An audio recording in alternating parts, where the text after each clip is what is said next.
ابراہیم بن مہران شیعہ راویوں میں سے تھے اور یہ موثق، صادق اور رازگو تھے۔ انہوں نے بیان کیا ہے کہ میرے پڑوس شہر کوفہ میں ایک شخص ابو جعفر نام کے رہتے تھے۔ یہ خوش معاملہ اور ایسے نیکوکار تھے کہ جب کسی سید شخص کو پیسے کی ضرورت ہوتی تھی اور وہ ان کے پاس جاتے تھے تو فوراً یہ اس سید شخص کی مدد کرتے تھے۔ چنانچہ اس کے بعد اگر کوئی سید پیسے ادا کرنے پر قدرت رکھتے اور ادا کر دیتے تو وہ اپنے رجسٹر سے قرض ادا کرنے والوں کا نام کاٹ دیا کرتے تھے، اور اگر کوئی سید پیسے نہیں دے سکتا تھا تو ابو جعفر اپنے غلام سے کہتے تھے کہ رجسٹر میں لکھو کہ یہ وہ رقم ہے جسے حضرت علی نے قرض لیا ہے۔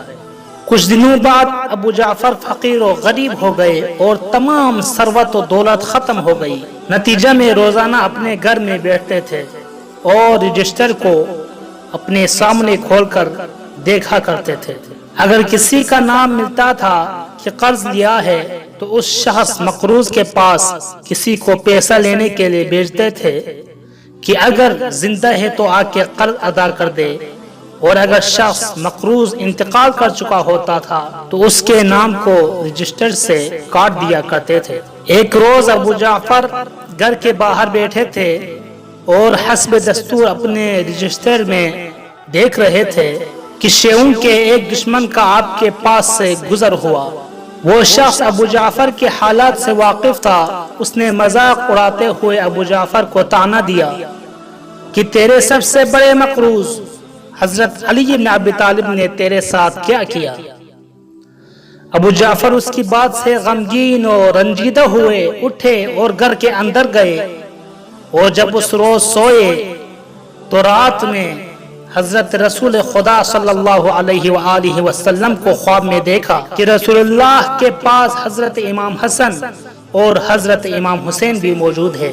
پیغمبر اسلام نے امام حسن اور امام حسین سے پوچھا کہ تمہارے والد بزرگوار حضرت علی کہاں ہے؟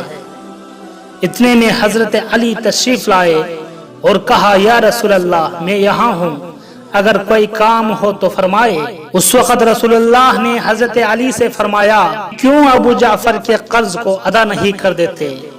حضرت علی نے فرمایا کہ اس کا پیسہ نکال کر رکھا ہے اور ابھی جا کر اس کو واپس دیتا ہوں۔ اسی حال میں حضرت علی نے ایک تھیلی سفید اون کی لائے اور ابو جعفر کو دیا۔ اس وقت رسول اسلام نے ابو جعفر سے کہا کہ اس کو لے لو، البتہ اگر کوئی میرے فرزندوں میں سے تیرے پاس آئے تو اس کو نا امید کر کے باہر نہ کر دینا، اس لیے خداوند عالم نے تجھے برکت دی ہے، اب اس کے بعد تم کبھی فقیر نہیں ہو سکتے۔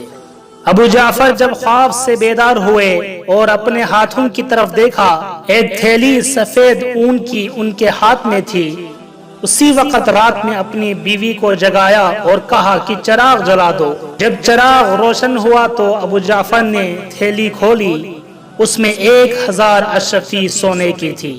اس کے بعد رجسٹر لائے اور دیکھا کہ جتنا سیدوں کو دیا تھا اور حضرت علی کے نام حساب لکھا تھا جمع ہو گیا، اور جتنا سیدوں کو قرض دیا تھا اسی مقدار میں 1000 اشرفی ہے، نہ ایک سکہ کم ہے اور نہ ایک سکہ زیادہ۔